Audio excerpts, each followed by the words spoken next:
What's up, everybody? So today we're going to talk stretching, specifically one of my favorite stretches, the couch stretch.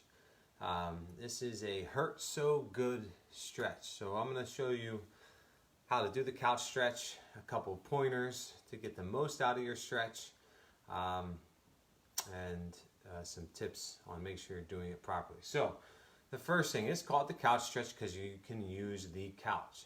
I'm going to show you how to do it against the wall. I'll also show you how to do it with the stability ball, which will mimic the couch.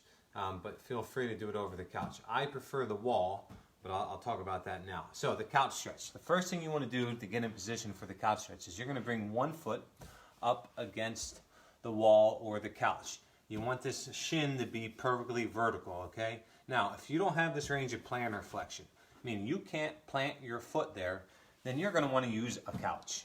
Or a stability ball will work adequate as well. You're going to get more of a stretch if you can get your foot plantar flex like that, but this will work great. Same type of thing again. You're going to put your ball up against the shin and push that shin so that it's vertical. I'm going to show you from the wall perspective though, because that's how I usually do them. So I'm going to put my one leg up against the wall, and then I'm going to bring this front leg out so that my shin is vertical or perpendicular to the floor. You may want a mat for this back knee. I have the luxury of doing this on the carpet right now, so my knee is okay.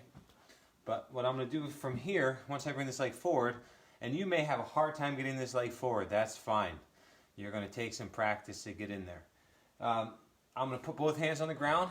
I'm going to scoot that foot forward, and I'm just going to drive. I'm taking my hips and I'm pressing them to the ground, right? So here I'm squeezing, pressing my hips. I'm trying to drive my hips forward and to the ground. I can actually start to lean away a little bit, reach forward with that other hand, and I'll feel that stretch down the side of the hip a little bit more. But I'm going to hold this part of the stretch, and every static stretch I do, I'm going to hold for 30 seconds, at least 30 seconds.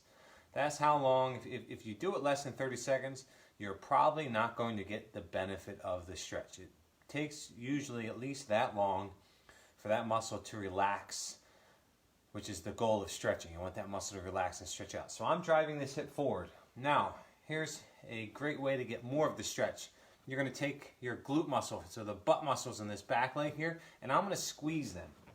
And when I squeeze them, what happens is something we call reciprocal inhibition. When your butt muscles turn on, the anterior hip, the front of the hip, has to turn off. And it allows me to squeeze that hip and stretch that hip a little bit more. Okay? Couple cues here, and they're going to be more prevalent in the next part of the stretch. I'm going to keep my abs braced and not putting strain in the lumbar back, right? I don't want my low back arching. I don't want here arching. So I'm going to keep my abs nice and strong, and I'm squeezing forward. So that's been way over 30 seconds. So the next part, the really fun part of this stretch, is now I'm going to press up, okay? So I'm going to adjust my knee because I am on carpet, and a mat would have been a better choice here, so don't be me, use your mat.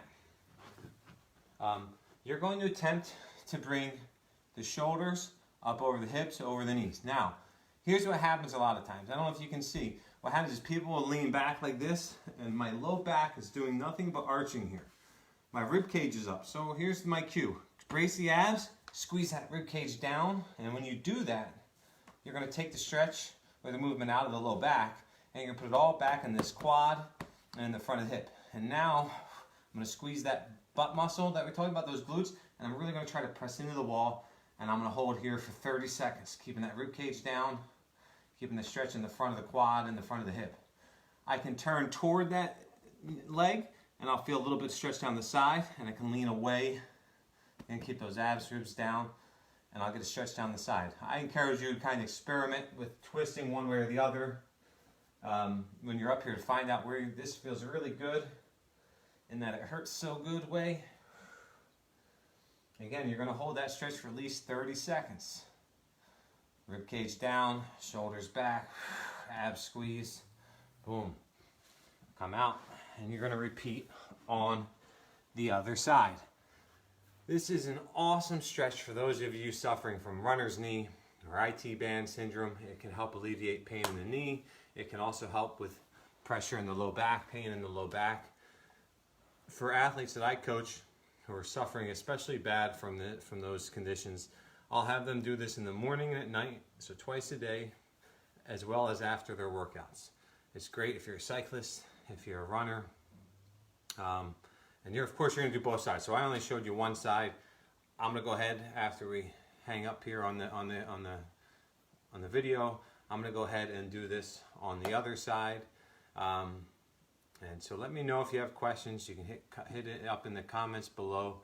I mean, this is one of my favorite stretches. It will do miracles. Don't be surprised. I'm going to do the other side right now. I'll show you. Don't be surprised if when you get in this position, you have a real hard time getting this leg forward even. Like you may have a real hard time and only get it to here and have to kind of link it up there. That's fine. Most likely, you're not going to have the range of mobility in your hip that I have. You're going to squeeze those hips down.